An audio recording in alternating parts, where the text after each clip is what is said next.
Okay, guys, I want to talk to you today about the APRE, or the effect of the autoregulatory progressive resistance exercise versus linear periodization on strength improvement in collegiate athletes.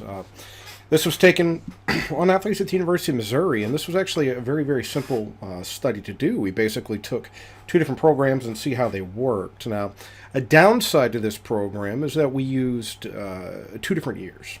And what we had done, and also we did things a little bit differently. Now, college athletics, if you're doing research in athletics, sometimes it gets a little bit dirty, especially if you're looking at a training study. And what do I mean by that?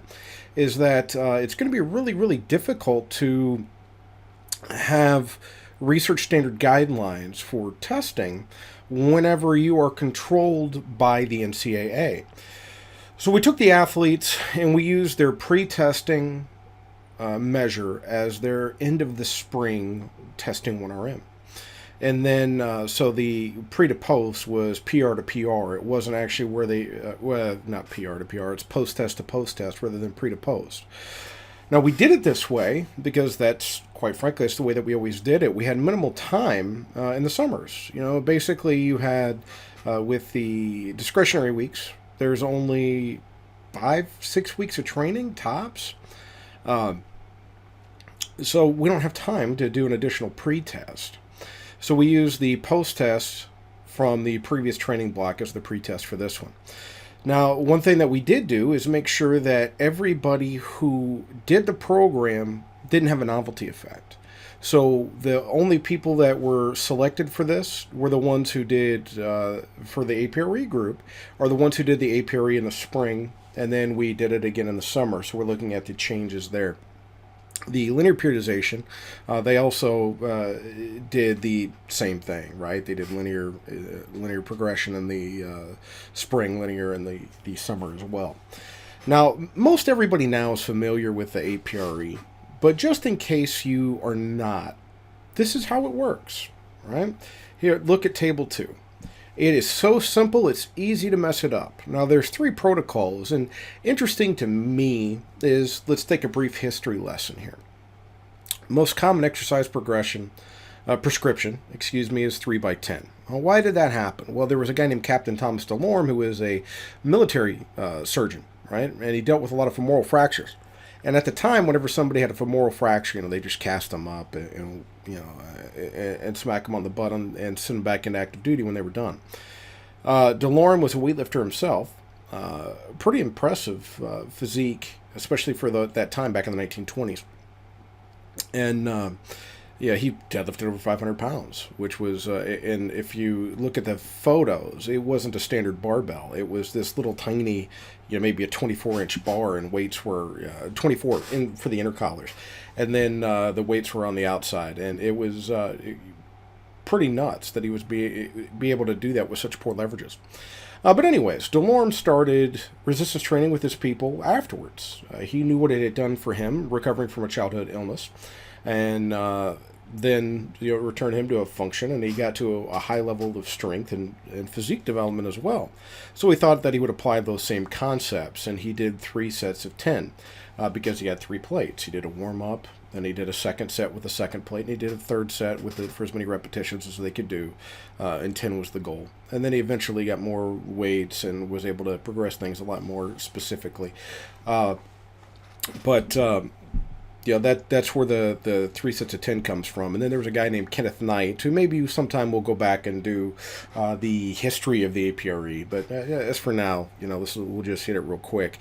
That a guy named Kenneth Knight came along, and if you're involved in athletic training, you're familiar with the APRE. Well, DeLorme, while his method is often called the DeLorme method, because that's his name, he called it the progressive resistance exercise protocol. Right? Why?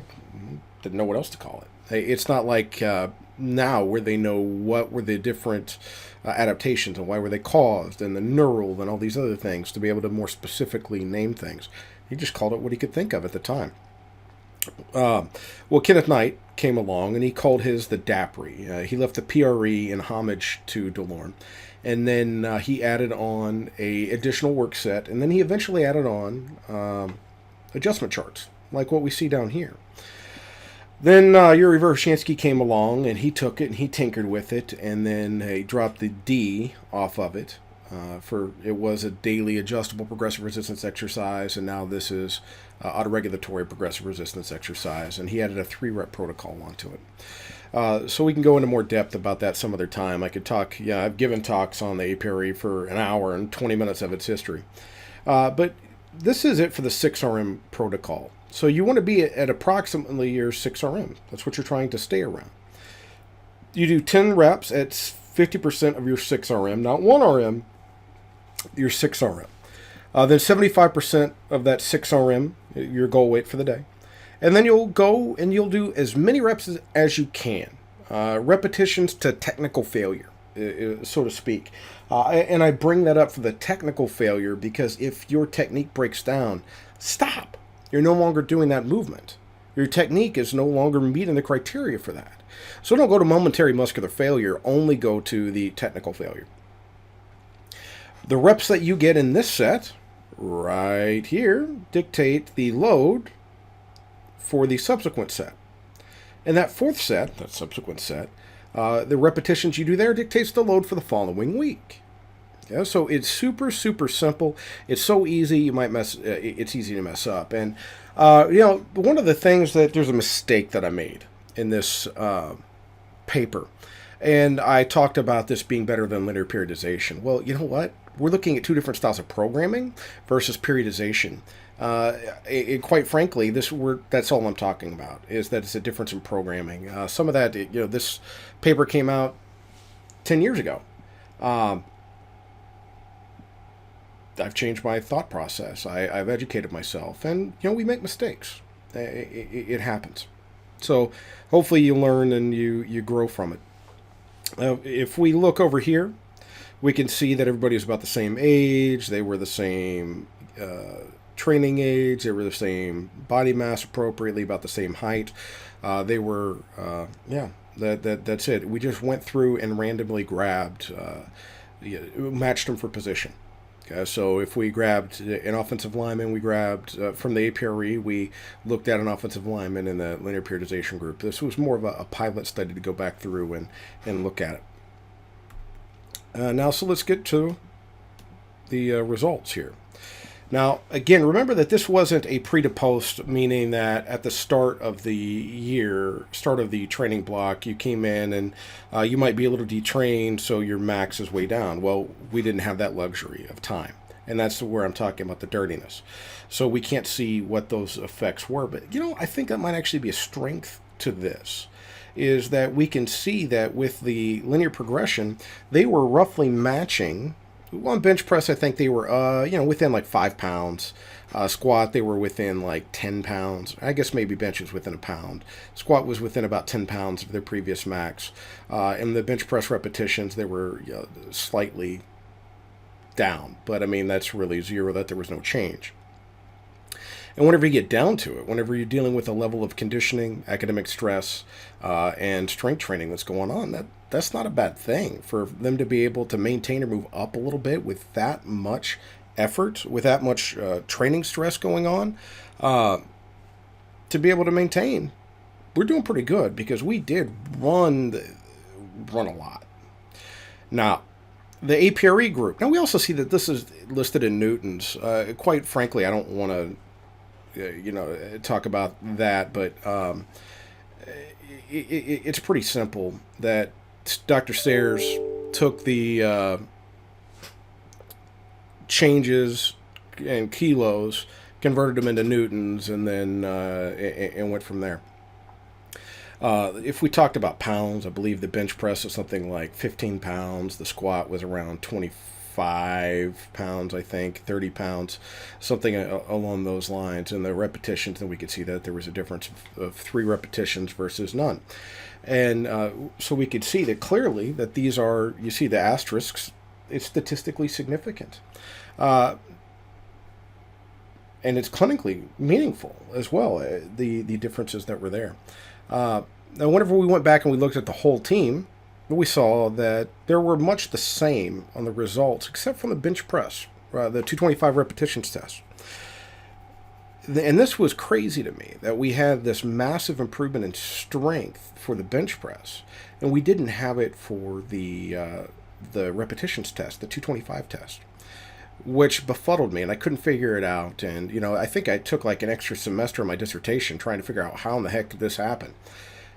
And that's what actually led to Dr. Jerry Mayhew and I doing me tag teaming on a lot of his 225 tests. And maybe one of these days I will dust out the paper whenever we looked at the differences. Was the 225 actually a really good strength test or not? Maybe I'll dust that off and give that as a YouTube video. But long story short, there was no difference in the repetition gain, that they were both at about the same, at about 2.5, 3 repetitions. And it turns out that, hey, it's because the 225 for some people is endurance, for some people it's strength. I can go in more in depth in a different paper. But long story short, hey, we found that that using the APRE was more effective than the traditional percentage-based training. Now, some people think, hey, why that doesn't make sense. Well, it does, and it does, but it may not be for the reason that you think. I think that it has to do with self-determination theory. It has to do with the fact that these athletes, they were in charge of their own destiny. They chose how much to go up based off of their performance. If they didn't go all out, they didn't get to move up, versus being told what they were doing on that given day. Now, with the linear progression that we had done, everybody was forced into, hey, we're doing this on this day. With the APRE, if there was a day that somebody didn't have it, they actually ended up going down on their loads that week. And then they might be back up at that load or a significantly higher load the next. So I think that it's somewhat as a result of autoregulation, but somewhat also of that self-determination theory, because they had autonomy. They were able to choose, not choose, but their performance is what dictated the increase in load. They also had some competence, because these athletes were later in their career, so they knew the techniques, so they were able to rock and roll on it, and that helped with the autonomy. And then there was also the relatedness, where it was clear to them that, hey, our best guys squat big, our best guys bench big, and that's what happened. They were able to unleash on that, and they developed quite well. Now you'll notice that the hang clean is not being shown here. And the reason why is that the hang clean, the improvements were astronomical in the APRE. Now, I chose not to use those, though, because our technique declined. So that's not a good thing, really, if you're looking for improvements in power, because, yeah, our max was artificially inflated. We sacrificed some technique for the 1RM to go up. We rectified that later, and all is right with the world, so to speak. But that's pretty much that's it for the APRE, guys. It works well, it works super fast. You want more information on it, of course, I've got an ebook out there on Elite FTS. But if you like this sort of information, come and join us at the U. We'd love to have you. We've got undergraduate programs. If you're thinking that, hey, I want to go be a strength and conditioning coach, well, come see us. Our undergrad kinesiology and department, the exercise science, exercise phys, whatever it is, undergrad. Right now I'm having a inability to think clearly. A master's in applied physiology with multiple tracks. The faculty we have here is second to none. Myself, Kevin Jacobs, Motaz Otuki, Joe Signorelli, Brian Biagioli, Wes Smith, Arlette Perry. The list goes on and on and on. That we've got some fantastic faculty here that you could come learn from in the bachelor's or the master's program. What if you've already got both of those? You're already in the field. I've got you still, man. So I believe it's going to be in February. We're going to unveil a 8-week certificate program that says, hey, you get a certificate coming from the University of Miami that's multiple CEUs, and it will fill up your entire Category A for your next recertification cycle. So we got multiple ways that we could help you with your educational journey here at the U, and I'm working on more. So please come join us at the U. If you like this video, subscribe, like, share, comment, tell your friend, tell your neighbor, tell your dog, tell your neighbor's dog, whoever it happens to be. I appreciate you taking some time to watch this, and let me know if you have any questions.